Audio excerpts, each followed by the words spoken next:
Okay. तर आपण N-L-M मध्ये काल शिकत होतो ॲक्सेलरेटेड मोशन. थोडी आज त्याची प्रॅक्टिस करून आज आपण एक छोटी कॉन्सेप्ट शिकणार आहोत. एक गोष्ट लक्षात घ्या, ॲक्सेलरेटेड मोशनमध्ये आपण काल काय-काय पाहिलं होतं? सगळ्यात main drawing FBD of each block. ही पहिली स्टेप आपण केली. त्यानंतर काय चेक केलं आपण सांगा? एफ-बी-डी काढल्यानंतर मग आपण show tension or normal forces ही स्टेप केली आपण. आणि त्यानंतर आपण काय केलं? Form equations, solve them.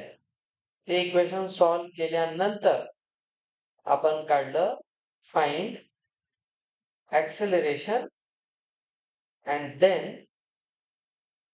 Respective forces. तर ही आपली मेथड होती. आणि याच्यामध्ये आपण एक दुसरा प्रकार काय वापरला होता? Or considering the given blocks as a system. आणि त्याच्यात आपण काय केलं होतं मग? Then cancelling all internal forces.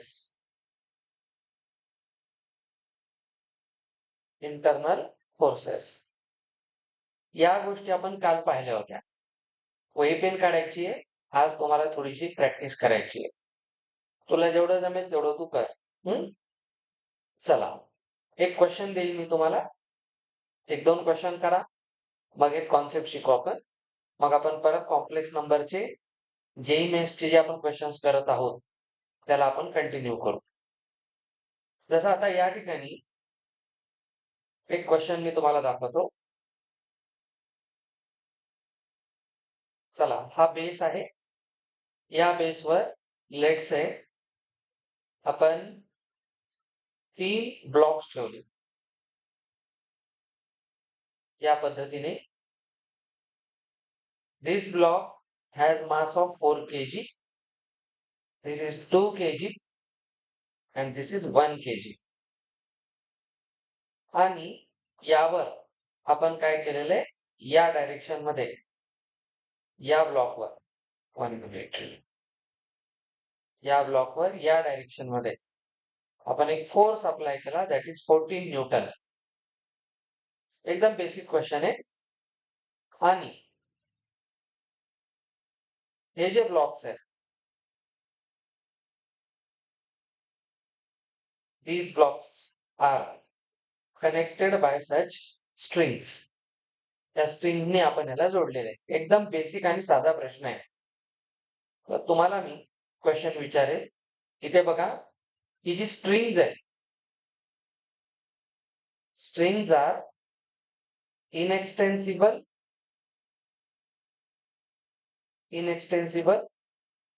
And light. Light स्ट्रिंगचाच आपण अर्थ काय घेतो? मासलेस. मासलेस आपण मानतो स्ट्रिंगच्या केसेसमध्ये काही नाही दिलं तर. काल आपण एक रोपवाला क्वेश्चन केला होता आणि ते मात्र मासलेस नव्हतं, आठवत असेल तुम्हाला तर. तर इथे आपण मासलेसला कन्सिडर करून सॉल्व्ह केलं होतं. तर काल तुम्हाला जेवढी मी थिअरी शिकवली आहे, काल परवा आपण जे डिस्कस केले त्यावर आधारित तुम्हाला या प्रश्नात काय करायचं आहे? फाइंड, एकदम सोपा प्रश्न आहे, acceleration and tension force in each block. You have 5 minutes to solve.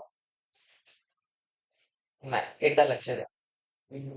हे मुद्दाम लिहिलं मी आता आपली जनरल मेथड काय आहे ते प्रत्येक ब्लॉकचा एफबीडी घ्या, मग टेन्शन दाखवा त्याच्यात कुठे कोणता कसा आहे, मग त्याचे इक्वेशन्स बनवा काल आपण बनवले तसे, आणि मग ऍक्सेलरेशन प्रत्येक ह्याच्यातलं काढा.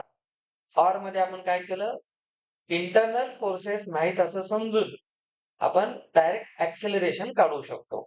ऍक्सेलरेशन काढण्यासाठी तुम्हाला मधल्या टेन्शन किंवा नॉर्मल फोर्सची गरज नाहीये. ठीक आहे, पण सेपरेटली जर टेन्शन काढायचं असेल तर मात्र इक्वेशन बनवावं लागतील. तर तुम्ही आधी एक काम करू शकता. आपल्याला जर याचं ऍक्सेलरेशन काढायचंय तर आधी तुम्ही एक काम करा, F net is equal to mass into acceleration. हे डायरेक्ट करू आपण. तुम्ही याच्यासाठी काय करू शकता, मी सांगितलं ना, तुम्ही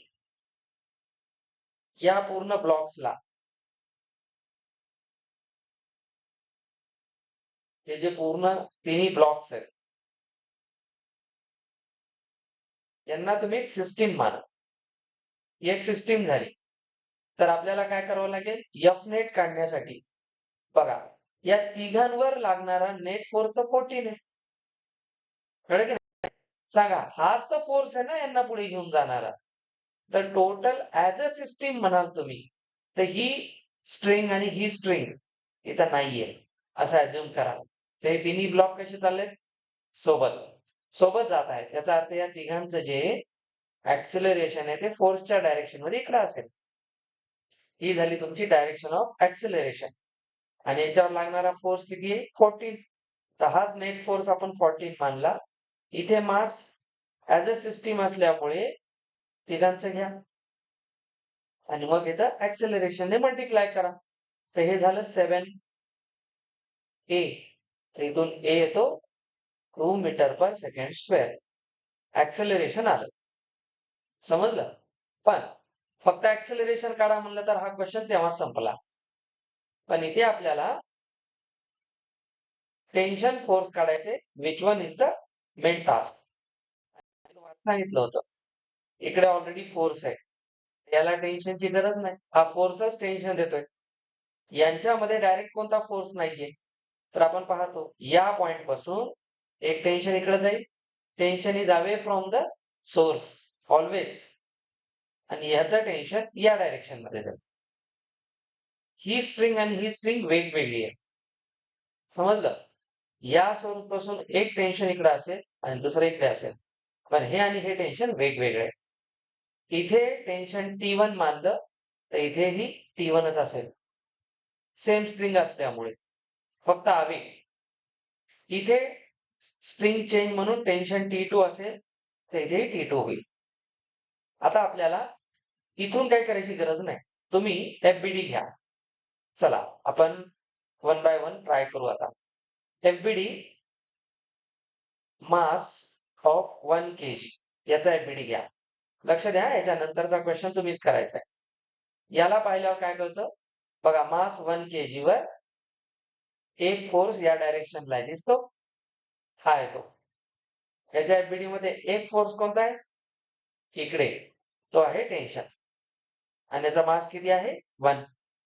ऑब्जेक्टचं ऍक्सेलरेशन या डायरेक्शन मध्ये आहे, तर इथून आपण काय म्हणू शकतो, एफ नेट इकडे आहे, हा एफ याला काय करतोय, पुढे ओढतोय.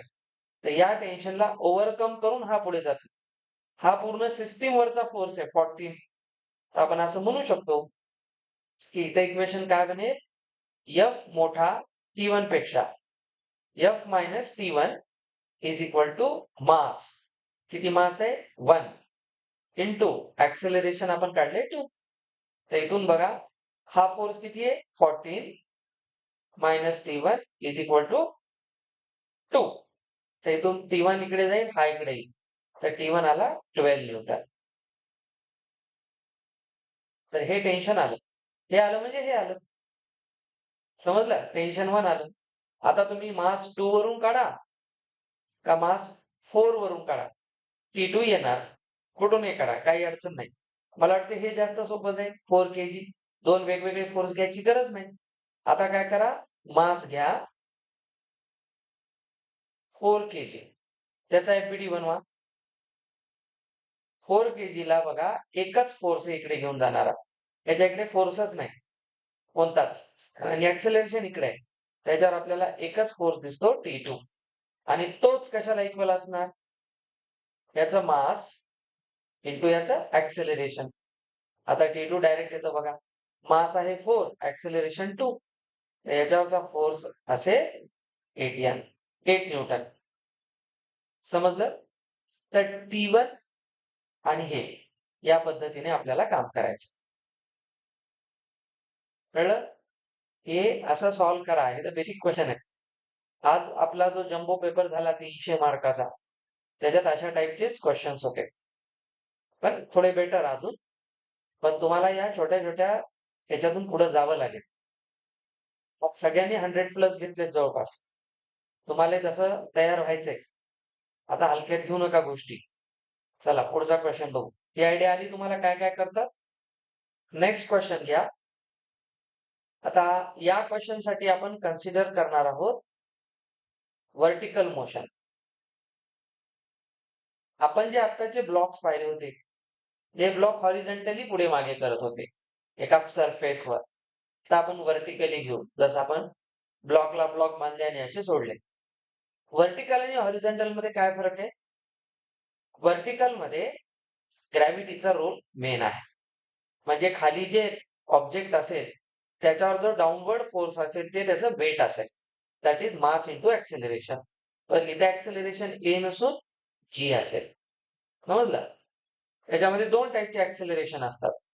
एक ऑब्जेक्टला खाली ओढणारा जी, आणि ऑब्जेक्टचं स्वतःचं जे मोशन आहे वर खाली होणं, ते पण एक ऍक्सेलरेशन ए आहे. तर ए आणि जी असे दोन ऍक्सेलरेशन असतात. बेसिक क्वेश्चन आहे, समजून घ्या. पहा, आपल्याकडे 3 ब्लॉक्स आहेत.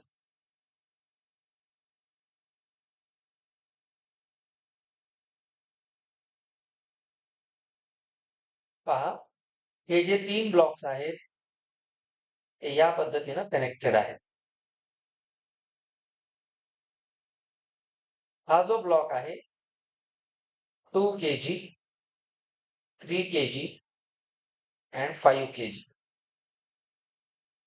पहा, आणि याच्यावर आता हे हवेत तर नाहीयेत कुठे, त्यांना कोणी ना कोणी घेतला असेल, तर त्यांना बॅलन्स करण्यासाठी वर एक फोर्स आहे अपवर्ड डायरेक्शन मध्ये.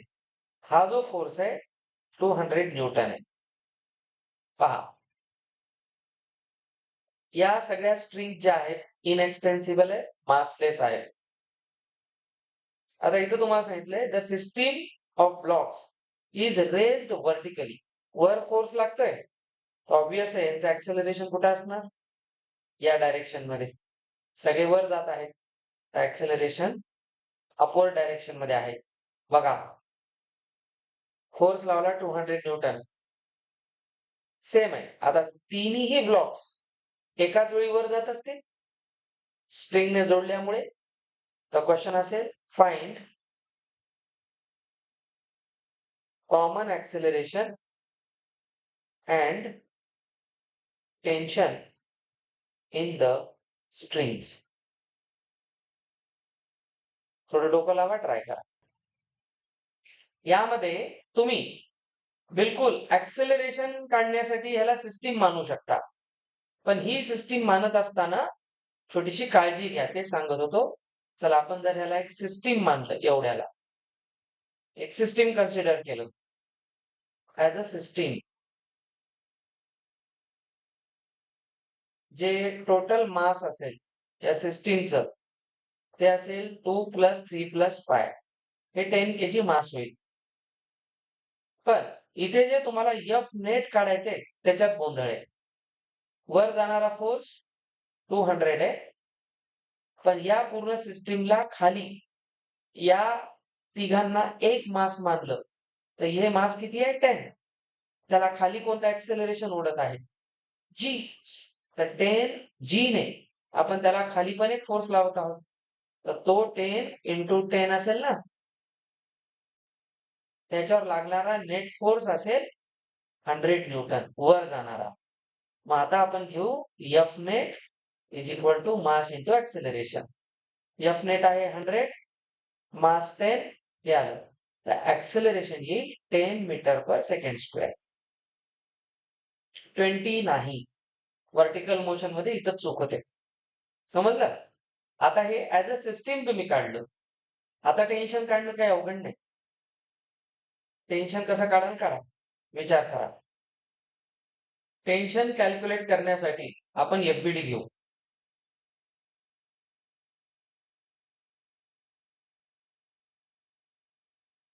तुम्ही पहा, मी याचा एफबीडी घेतो. नीट बघा. ह्याच्यावर जो फोर्स आहे तो 200 आहे. आणि या पॉइंट पासून खाली ह्याला टेन्शन उडतं. या पॉइंट पासून वर एक टेन्शन उडतं. सेम स्ट्रिंग आहे तर इथलं टेन्शन सेम राहील. लेट्स से हे टेन्शन T1 आहे तर हे पण T1 राहील. पण इथे स्ट्रिंग चेंज आहे. तर इथे आणि इथे जे टेन्शन आहे ते वेगळं राहील पण सेम राहील. T2 राहील. आपण आधी याच्यावरून काम करू. बघा, याच्यावर खालच्या डायरेक्शनला कोण आहे? टेन्शन 1. पण ह्याच्यात एक मेन गोष्ट आहे. याच्यावर फक्त डाउनवर्ड्स मध्ये टेन्शनच काम करतं का? नाही. मी जेव्हा याला वेगळं करेल तेव्हा ह्याच्यावर एक mg पण काम करतोय. तर तो mg असेल याचा मास इंटू जी. तर वरचा फोर्स मायनस हे खालचे दोन फोर्स, तरच बॅलन्स होईल ना हे. तर नेट फोर्स कसं होईल? तर इथे होणार 200 मधून हा T1 मायनस केला, अजून कोणाला मायनस केलं? 2g. 2g म्हणजे किती? 20. तर हे येईल याचं total mass into acceleration. Acceleration 10 आहे. झाला प्रश्न. इथं आलं 180. याला इकडं आणा, हे झालं 20. 180 20 ला इकडं आणा, T1 इकडं जाईल. तर जे वरचं टेन्शन असेल ते 160 न्यूटन असेल. हे टेन्शन झालं. आता ह्याच्याकडे या, 3 kg मास कडे या. टेन्शन काढण्यासाठी चेक करा. वर कोण आहे? वर टेन्शन आहे कोणता? T1. खाली कोण आहे? T2 पण आहे आणि त्याचं मास इंटू ग्रॅव्हिटी आहे. आता इथे कसं होणार? T1 minus T2 minus 3g किती झाला? 30. त्याचा मास 3 आणि ऍक्सेलरेशन 10. तर T1 ऑलरेडी आपण काढलेलं इथे 160 मायनस T2 मायनस 30 इज 30. तर पहा बरं, हा झाला 130, त्याला इकडे आणा आणि इकडे होऊन जाईल T2. तर सेकंड टेन्शन असेल 100 न्यूटन. म्हणून एक 160 आणि एक 100. एफबीडी मी मुद्दाम हा व्हर्टिकलचा क्वेश्चन घेतला. व्हर्टिकल मध्ये काय चूक होते आलं लक्षात सगळ्यांच्या? ऍक्सेलरेशन काढताना गडबड नाही झाली पाहिजे. चलो नेक्स्ट.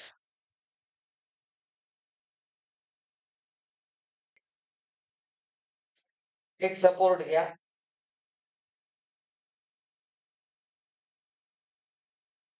हा एक सपोर्ट आहे. या सपोर्टला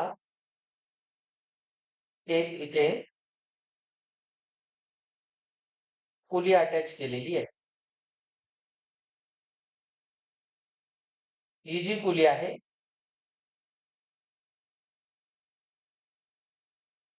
इथे या पद्धतीने अटॅच केलेली आहे. आता आपण काय केलं, इथून एक स्ट्रिंग आणि हीच स्ट्रिंग अशी वरून आलेली आहे. सेम स्ट्रिंग आहे आणि ही स्ट्रिंग इथून खाली आला. पहा,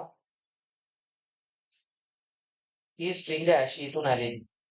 सेम सेम स्ट्रिंग आहे. मुद्दाम त्यासाठी सांगतोय, सेम स्ट्रिंग असल्यामुळे ही यांचं टेन्शन सेम राहील. ओके. आता काय म्हणतो हा, आम्ही काय केलं, इथे एक मास लावला. लावायचा आहे, हा मास लावला आणि याला इथे एक मास लावला.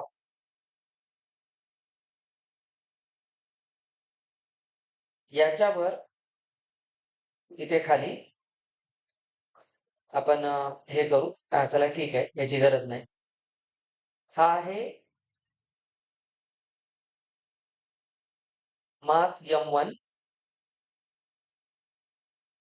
हा आहे 2.6 kg, त्याला M1 माना. आणि हा M2 मास आहे, तो आहे 4.1 kg. ओके. ही पूर्ण सिस्टीम या डायरेक्शन मध्ये ऍक्सिलरेट होत आहे, वर जात आहे. म्हणजे हे असं जात आहे, म्हणजे हे खाली येत आहे. ही प्रोसेस सुरू आहे. समजलं? तो वर चाललाय, हे खाली आलं, असा. हा वर जातो याचा क्लिअर अर्थ आहे, हा खाली येतो. This is not constraint motion. Okay. Constraint motion वेगळा कॉन्सेप्ट आहे. मी तुम्हाला तो सांगितला होता. ऍव्हरेज ऍक्सिलरेशन, ऍव्हरेज वेलोसिटी घेतली होती आपण. हे कन्स्ट्रेंट मोशन नाहीये, हे नॉर्मल आहे. तर वर जातोय तर हा खाली येतोय. कन्स्ट्रेंट मध्ये काय होते, दोन्ही खाली येऊ शकतात. पुली पण खाली येत असते, पुली खाली वर जात असते. त्याच्यामुळे कन्स्ट्रेंट मोशनची केस वेगळी आहे. बस सिंपल क्वेश्चन आहे, एकदम बेसिक झालं तुम्हाला. बघा, पुली इज फ्रिक्शनलेस, अजून फ्रिक्शनचा रोल नाही, frictionless. And string is massless. Massless म्हणतील किंवा लाईट म्हणतील. ठीक आहे. तर आपलं तेच काम, फाइंड ऍक्सेलरेशन अँड टेन्शन. करा ट्राय. पहिलं काम, मी तुम्हाला जनरल मेथड सांगतो, कारण आपल्याला टेन्शन्सही काढायचे. तर ऍज अ सिस्टीम जाण्यापेक्षा ऍक्च्युली इक्वेशन फॉर्म करून काढण्याची पण प्रॅक्टिस करा. आता आपण याचं घेऊ, मास 2. मास 2 चा एफबीडी घ्या. काय काय दिसतं बघा, ऍक्सेलरेशन खाली आहे, याच्यावर खाली काय लागतोय, M2G खाली. आणि याच्यामध्ये या डायरेक्शन पासून वर टेन्शन आहे T. आता बघा, ही सेम स्ट्रिंग इकडे आलेली आहे, तर इथे पण आहे टेन्शन T, याचं टेन्शन T. हे टेन्शन याला वर ओढतंय आणि हे टेन्शन वर उडत आहे.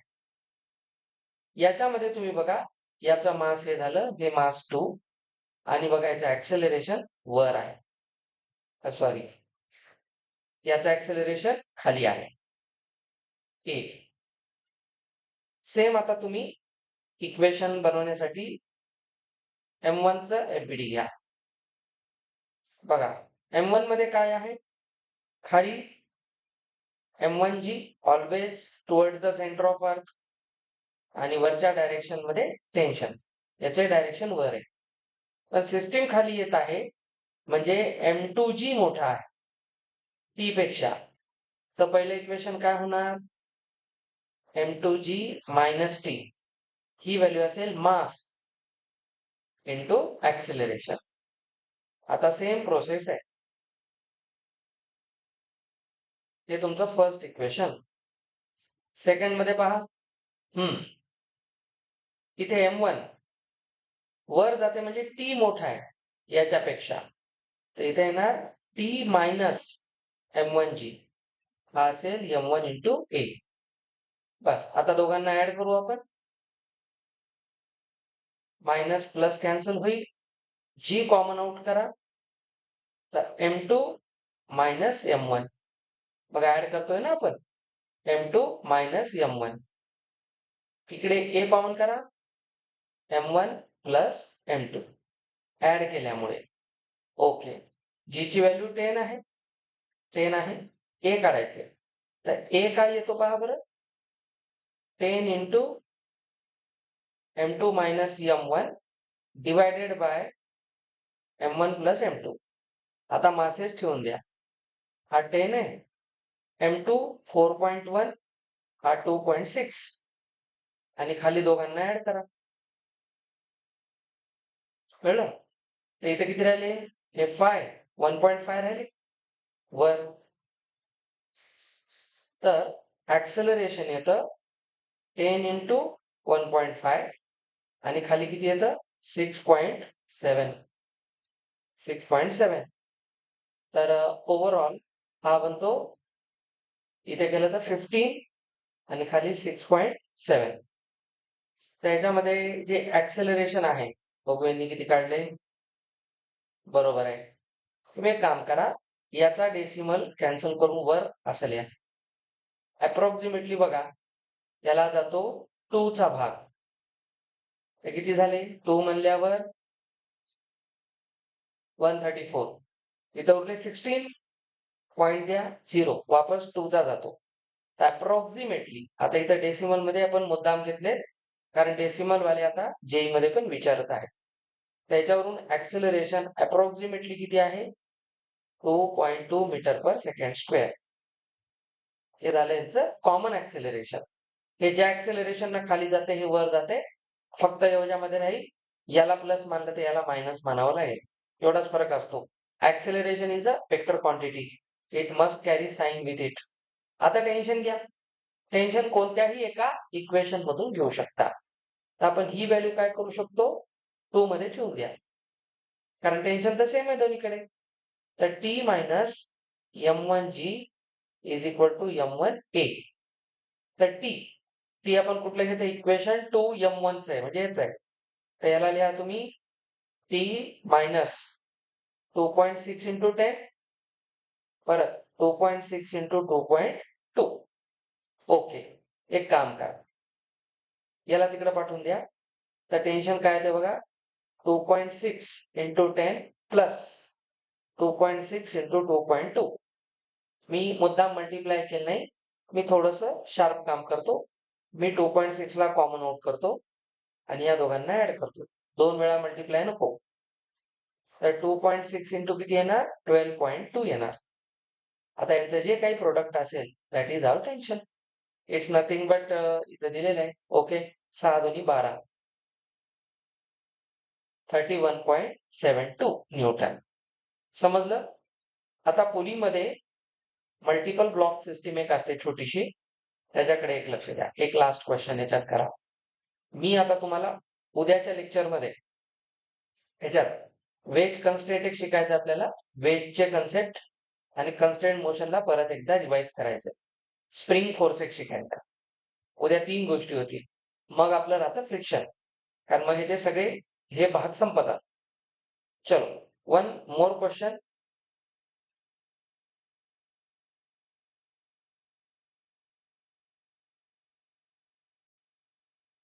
पहा, या ठिकाणी आपण एक सिस्टीम घेऊ. कशी बनली आहे पहा. एक सरफेस आहे जो स्मूथ सरफेस आहे. या सरफेसला आपण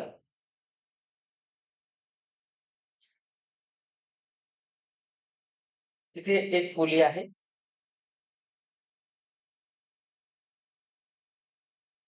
एक पुली इथं आहे. आणि आम्ही काय केलं? एक मास इथे ठेवला. एक मास इथे ठेवला. हा इथे मास आहे. याच्यासाठी स्ट्रिंग घेऊन इथे याला जोडलं. स्ट्रिंग घेऊन याला इथे जोडलं. असं. हा जो मास आहे 5 kg आहे. हा 2 kg आहे. ही पुली आहे. ठीक आहे.